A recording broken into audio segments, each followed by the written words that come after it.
welcome to another episode of Off the Leash, brought to you by the Racing Post in association with Premier Greyhound Racing. Do remember to like, comment and subscribe to the Racing Post YouTube channel. Loads of Cheltenham content. It's that time of the year coming up, so you won't miss any of it on the YouTube channel there. We're in good company once again. Tony Bullen, the open race correspondent of the Racing Post, joins us. Tony, how's your form? Yeah, not too bad. Yeah, a little bit of dips and that, but that's what makes it fun. It's a roller coaster ride at times, but we buckle in and ride it, Dave. We do. We are dog men. Do you like a bit of Cheltenham though? It's that time of the year. Yeah, I've always watched a bit of Cheltenham. If you're sort of into the dogs, you got to be half an eye on Cheltenham. So, but the dogs is always my main focus, Dave.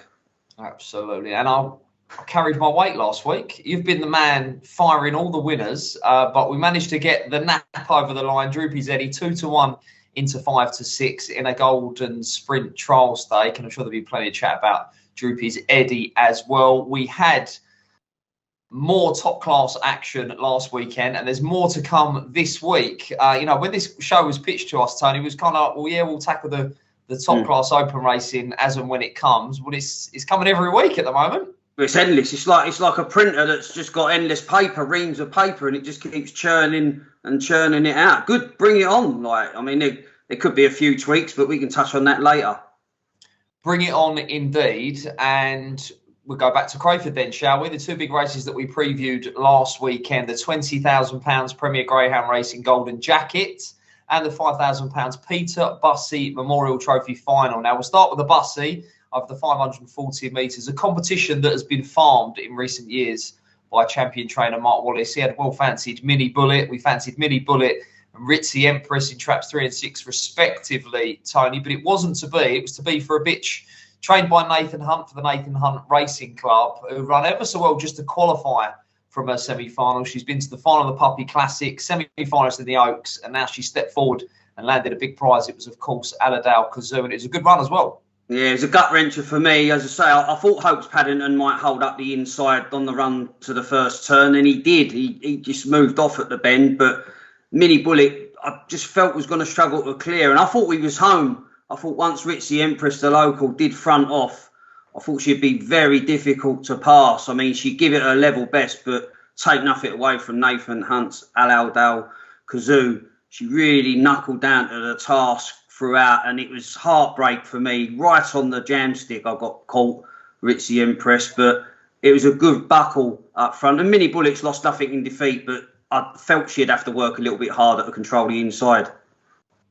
Yeah, and I'll tell you what, you don't see many come from off the speed in big finals like that. Some run really hit the line hard as well, and she looks a nice type, Allerdale Kazoo, so I'm sure everyone involved there will have enjoyed that and look forward to other competitions as well, because she's got pace and power and she'll be hard to keep out the frame in most competitions, perhaps over sharp 6-bend trips. So we look out for her. And the big one at the weekend was the £20,000 Premier Greyhound Racing Golden Jacket. Now, there was lots of talk.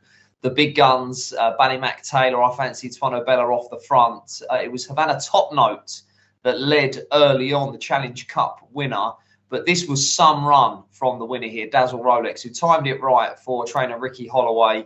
Owners Tony Brealey, Roger Kearns, the former Central Park / Sitting Bull promoter, and former trainer Dolores Roof. And the fact that she kept her share in this one, Tony, when she sent it over, perhaps was the tip in itself. Yeah, exactly. This is the beauty of competitions, Dave. You can look pretty in the first round, pretty in the semis. You only need to produce on the one occasion, and in the final, Dazzle Rolex certainly did. I always fancied an off-the-pace type would win this event. I had a couple of stabs and picked the wrong one twice, but all credit to Dazzle Rolex. Talk about timing. Well, he timed his best run to perfection when it mattered, did Dazzle Rolex. Havana Top Note set some furious fractions. But the problem is, Dave, you can't burn the candle at both ends, and he just used up a lot of energy on the opening lap, 22.95. So he was always going to probably be susceptible to a stronger finisher. Ballymac Taylor just couldn't keep tabs on him in the early stages like she had in the previous rounds. But Dazzle Rolex tracked cleverly and timed it to perfection. He did indeed. And, I'm kicking myself a little bit that I didn't back him. He put 45.03 on the ball there, which was a good run from off the speed. I was really taken by him when he fetched in I think it was Lively Lauren in a Golden Jacket trial stake, and he come from a long way back. I think he rode a bump or two on the opening circuit. I thought this dog's going to be really hard to keep out the frame, and he could have been found each way. But well done to Ricky Holloway as well. First locally trained winner of the jacket since Patsy Cusack's Walk the Line in 2007. But Tony Brady, massive supporter of the sport, the coppice man, if you like. He had a couple of finalists in a race that we previewed a couple of weeks back, the Northern Puppy Derby up at Newcastle. Dogs everywhere. Jimmy Fennick, Ricky Holloway, Kevin Hutton, big supporter of the sport, and nice to see him land a big prize there with Roger Kearns and Dolores amongst the owners as well. And what of Dazzle Rolex? Are we looking at a long-term, maybe St. Ledger player? Because the 710 at Perry Bar, a stiff 6 bends, a sharp 8, if you like, looks perfect for this dog. Yeah, it'll suit him. As I say, he looks like a versatile type of dog. He looks like Hove would suit him, the 695. Yeah, I think Ricky will have no worries picking up the calendar, mapping out Dazzle Rolex in the coming months. Yeah, dog to look out for there. Dazzle Rolex, winner of the 2024 Premier Greyhound Racing Golden Jacket. £20,000 was up for grabs there. A fantastic winner. Right, every week we, of course, invite you to interact with us here on Off the Leash. Do remember to like, comment and subscribe. Your comments will be read.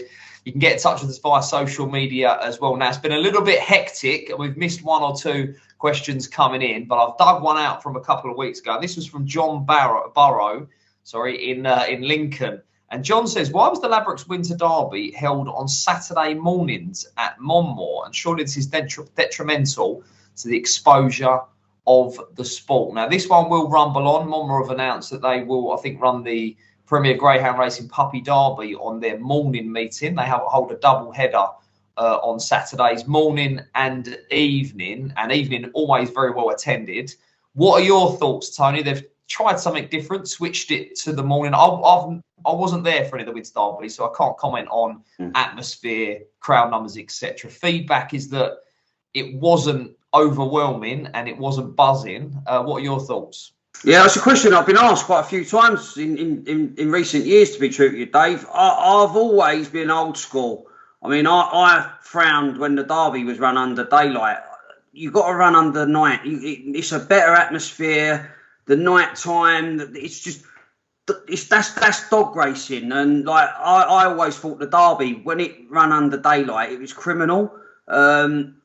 Obviously, the powers that be have made this decision. I'm not a fan of it, to be truthful. I do think we lose a little bit of atmosphere. I know for a fact that Crayford have been having a massive bumper crowd. They've been absolutely queuing up to get in their afternoon slot. So there is right and wrong with it, but you cannot ask anyone in the land, ground racing, when it's dark, nighttime, atmosphere's buzzing. And that will always be my stance. Yeah, I'm going to be the same as well. This, as I say, this one will rumble on, and already hearing noise from some quarters, which I'm sure will come out in the coming days and weeks, of trainers now seemingly deciding to boycott Monmore on these Saturday mornings. Speaking to one trainer, they're paddocking the dogs, emptying them out at 4 or 5 o'clock in the morning, getting the van ready, on their way up to Monmore. And they, same as what you've said there, Tony, they want the owners at the track in the evening. I think, fair play to Monmore. They've tried something different. They've given people a better chance of getting there by having a second kenneling, putting the race in at the back end of the card. But on a Saturday, for me, you're asking for trouble going in on a Saturday afternoon. You're then clashing with football. You're then clashing with horse racing. I like to see the big guns out of a night time, under the floodlights, packed out crowd, packed out restaurant, all the owners there. And a nice, lively atmosphere as well. But we shall see. We shall see. I'm sure all feedback will be passed on. And that, as I say, that one will rumble on. But thank you for your comment there, John. Do remember to get in touch with us here at Off the Leash. Now, we're going to move on to my favourite competition of the year at my local track, Romford. It's the big one on Friday nights, 400 metres. All about the start, all about early pace, trapping, making the bend. It is, of course, the £10,000 at Coral Golden Sprint. It'll be live on Sky Sports Racing behind the red button the next 3 Friday nights. And we're going to jump straight in because there are 6 heats to tackle, and we're going to have a view on each of them. The first will be at 14 minutes past 7 on Friday night, and we've got some big guns on show here. A very interesting contest, this one, Tony, more than anything else, because we see Crafty Chevaux returning to action here. She won the Irish Oaks, she won the Empress Stakes at Toaster, and she's back on the card. I think she's only 10 weeks out of season. But the man at the end of the lead knows a thing or two. Mark Wallace, what are your thoughts? Yeah, I think she's going to find it tough, personally. I mean, she's returning from a lengthy absence. The season date, this is proper speed. I mean, nothing's ever set in stone at Romford, Dave, on any given Friday, especially at this level. The interesting runners, Bomb Out Bullet, the national sprint winner, stepping up in distance. He moved well in a prep trial. You wouldn't want to be in with him in any. He can go toe-to-toe with any to the turn. It's a real tricky heat, but I like Patrick Jansen's Yahoo Megan here. Been plying her trade at Suffolk Downs, been picking up a weekly pension there, but took to the track in a couple of visits, broken the 24 seconds.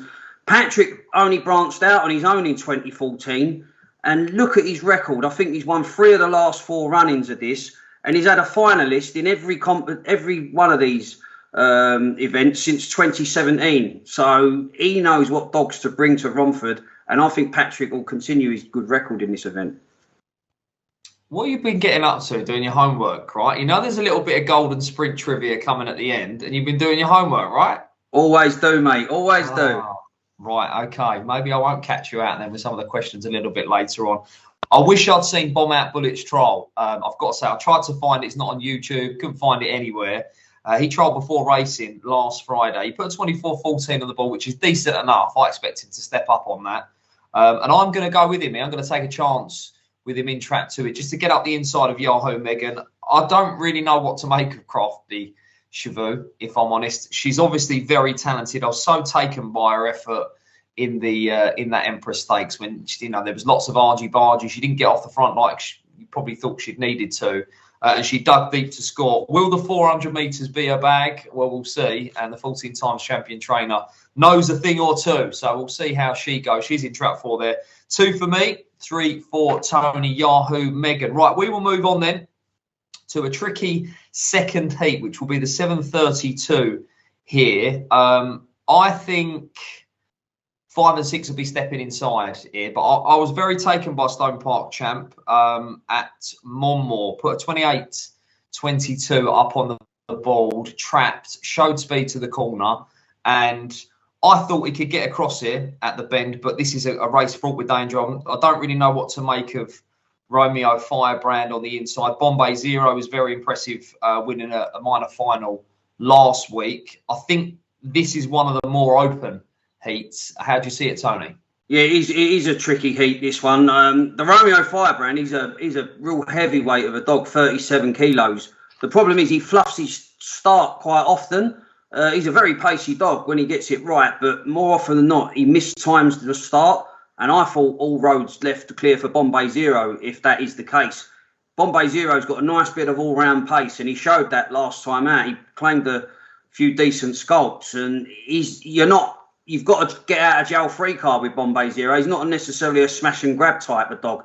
He can come from just off the pace. So if Romeo Firebrand can just miss the break, Bombay Zero gets ahead of that one. I think a big run's in the offing for Bombay Zero.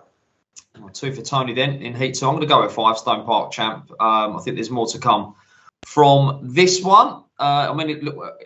Last week he got beat by OJ Rocket. It looked like a dog had never been around Romford before. He kind of trapped, zipped to the corner. He wandered around a little bit, and then he decided to turn left. He tangled with another rival, and OJ Rocket nipped up the inside. I think he'll come on for that. I hope he'll come on for that. So it's going to be Stone Park Champ for me in heat 2. Right, we'll briskly move on then to heat 3, which is a race I've got a really strong view in. But I'll come to you first, Tony. Some really speedy sorts in here. I've just mentioned OJ Rocket won a trial stake last week for Martin Wiley. You got Romeo Crusade on the inside, runner-up in the Northamptonshire Sprint, finalist in the National Sprint. He, of course, won the Puppy Cup as well for trainer Dave Mullins over course and distance last year. How do you see it? This is good. This is a good race. I think Front Alice has got a nice makeup up the centre. I think Sir Oreo will be diving to the inside, and Kevin Proctor does really well with his bitches, and she's made a real bright start to her career. massive player for me. But I'm going to be with Whitewood Lenny out wide. I like Maxine Locke's dog. He's struck his best form at the right time. He hit the ground running, had a little bit of couple of moderate runs, but now he's started to perform with a little bit more consistency. And I just thought he might be the key here with inside crowding possible. Whitewood Lenny then for Tony with 23.84 on the ball, 2nd of February, last time we saw that one in action. I'm very strong on Front Alice. I've seen Sir Aurea run a few times at Oxford, drawn down the middle. This dog will just dive into the inside here. Love to race tight to the inside fence. There's Chris Hamlin's charge. I think Romeo Crusade and OJ Rocket are drawn around the wrong way anyway. And I think 1, 2 and 3, I was quite happy to just put a line for all 3 of them here. I think they could cross the lanes on the run to the corner. And Front Alice, really good effort to fetch in Yahoo Megan last time. I think can get up the inside of Whitewood Lenny and kick on to score. Right, we'll move on to Heat 4, which will be the 809.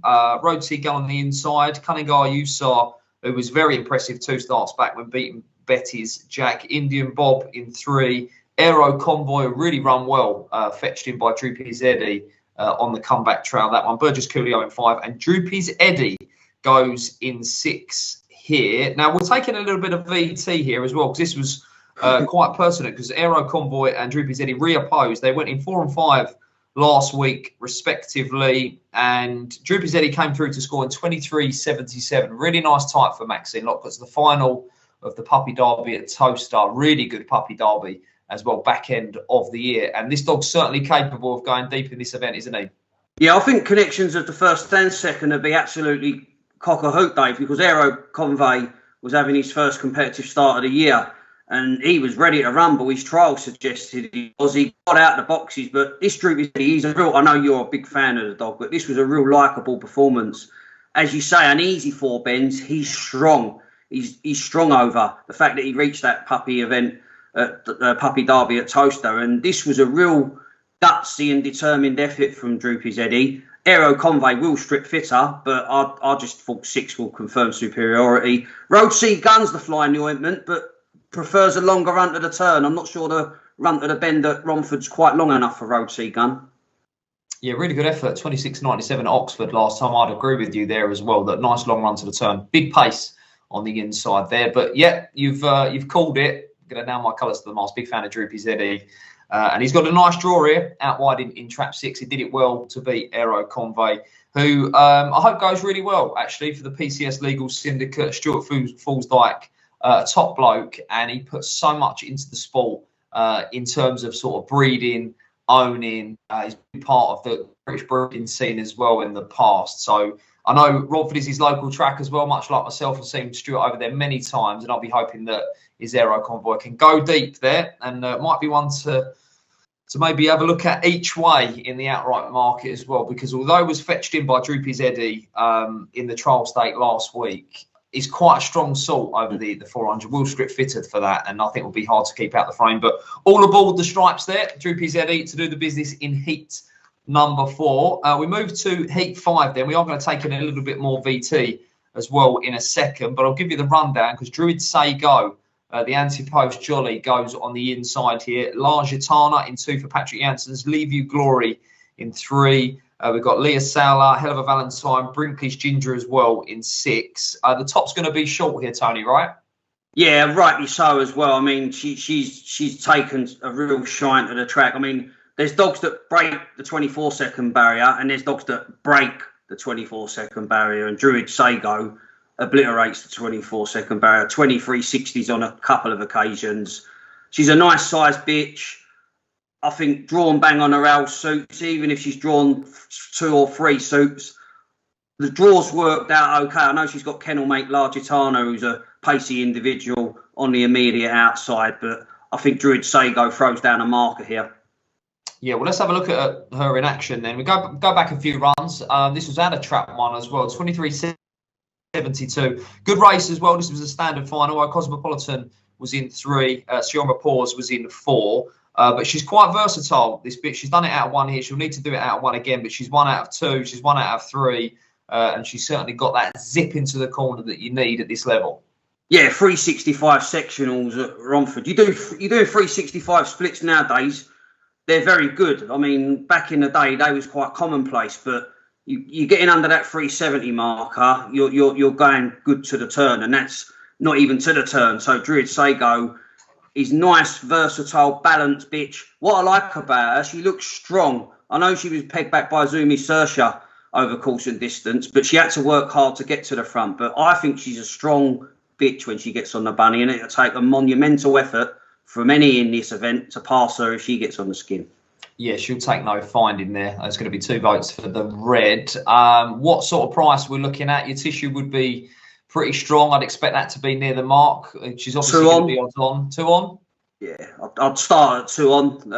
La Gitana, probably 4 to 1, 9 to 2.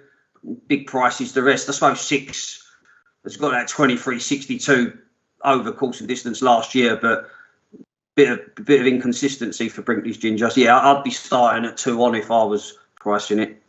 No, price then the anti-post Jolly going in heat 5. We'll move on to heat 6, which is an absolute belter, I think. Killer Detail on the inside in track 1, Romeo Cypher in 2, Coolio Gold in 3, Clara Roberto in 4, Stormy News in 5, and Supernova, Paul Burr's experienced tracker out wide in 6. Now, before we get into this, let's have a look at Coolio Gold in action last week. Now, it was from track 1, switches to 3 here. 369 split, beating Swift Iconic by 2 lengths in a 23.78. Really good performance. This is a dog who's always had a touch of class about him. He's obviously had his problems. He's lightly raised for his age. Just the 18 starts, 9 wins and 5 seconds. But he's got class, hasn't he? He's got class and pace. Yeah, he contested the More Puppy Derby final, that red hot final as well. I mean, what connections would have been like pleased with here, Dave? Whenever a dog's returning from a lengthy absence, you sort of have your heart in your mouth because you know that they're raring to go. The trials were good, but putting it into practice under race conditions, and it weren't no gimme. It was a good contest that he was in.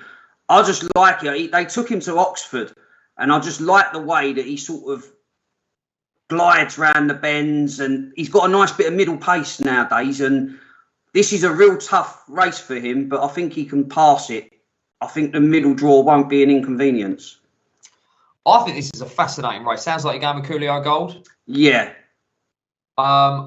If I owned Killer Detail, I think I would have been pushing for a middle tag on this one. This dog's won out of a middle box, and we've seen him out of red last couple of starts, and he's just moved straight off. He's quick enough. I think he's quick enough to win a golden sprint. I think 1 and 2 could potentially come together here, which would be quite hard. Romeo Cypher's a real class act, won the British bred Puppy Cup at Oxford. He was the dog I think was more fancied at the Mullins camp in that Puppy Cup final that Romeo Crusade won. He ended up finishing 3rd there. He's very, very classy, but he's going to really need to bring his trapping boots to miss Killer Detail early on. Coolio Gold, I'm not convinced is a Romford dog. I think this is a 480 dog here. I think this is a really classy 4-bend dog. I can see trouble here, so I'm going to go with Supernova right round the outside. We'll fly down the back. It could get congested on the inside. I'm going to take a chance with the stripes, but it's a fascinating race. Coolio Gold is arguably the quickest. Can he clear? If he clears, it'll be away and gone. Will 1 and 2 come together? Will Romeo Cypher miss 1 and make the bend?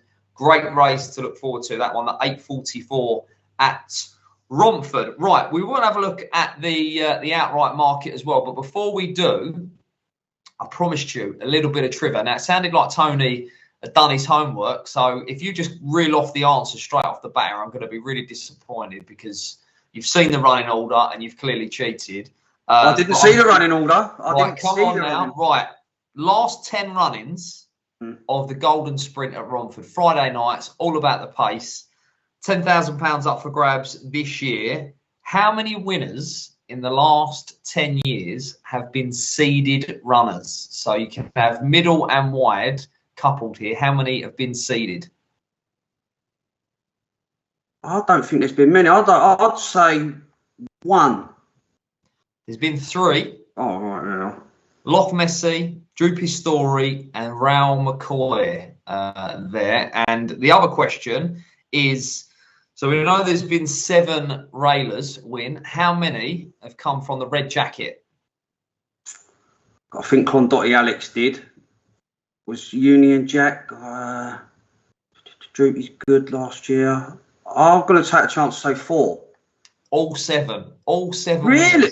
Wow. Came from track 1. You Never Listen, Clondotty Alex, Forest Chunk, Union Jack, Goldie's Hoddle, Bocco's John Joe, and Droopy's Good. So 7 of the last 10 winners of the Golden Sprint have all come from track 1. Of course, I'm going to put up a middle seed as my outright pick, but we'll come on to that very, very shortly. But there you go. Interesting fact there. 7 of the last 10 winners have all come from the red jacket in the final. Short runs of the turn, Romford, right? That is the nature of the beast. Let's have a look at the betting then, because it is 5-1 the field. Druid Sago tops the market. Coolio Gold and Crafty Shavu at 7. Droopy's Eddie at 8. Romeo Cypher 14. Whitewood Lenny. Yahoo Megan at 14. And it's 16 bar. I'll ask you for an outright tip. What are your thoughts on the market and who are you going to put up for us, Tony? I mean, it's a bookmaker's market at them prices. You'd like to get as many as you can in the book because there's going to be a few that fall by the wayside.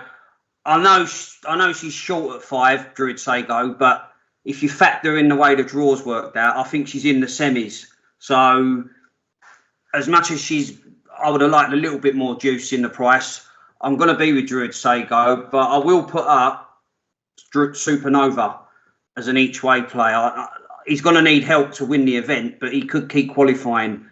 The first 2 format in the semis is a bit of a worry, but any messy race, Supernova's the best equipped out of any dog in the race for me to keep qualifying, Dave.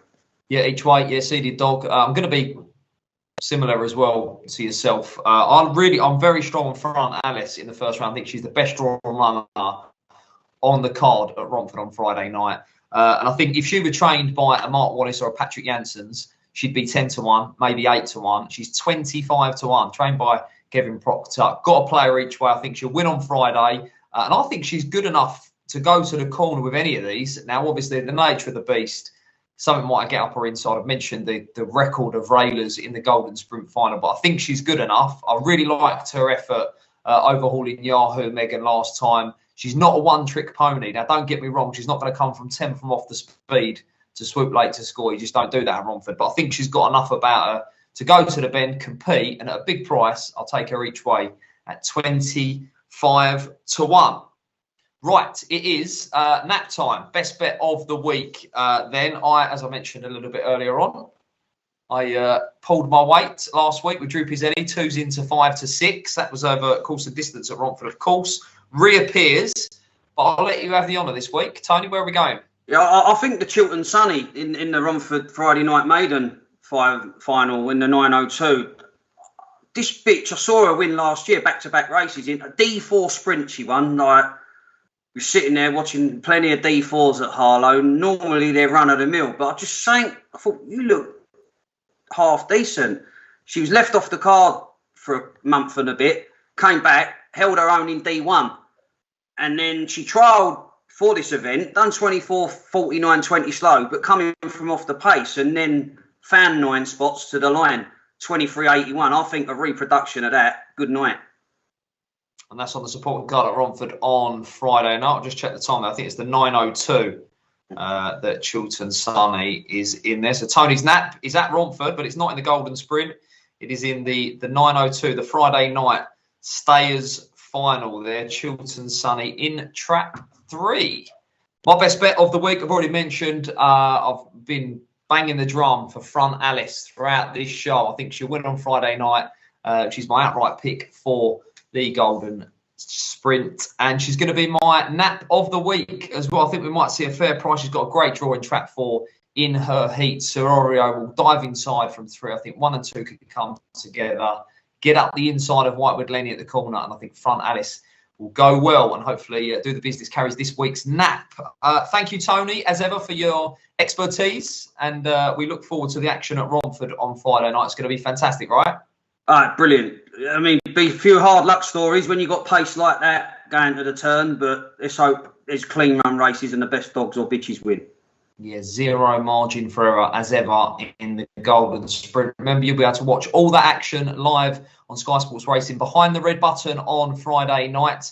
This has been Off the Leash. Thanks for watching. Do remember to like, comment and subscribe. And most importantly, gamble responsibly. We'll see you next time.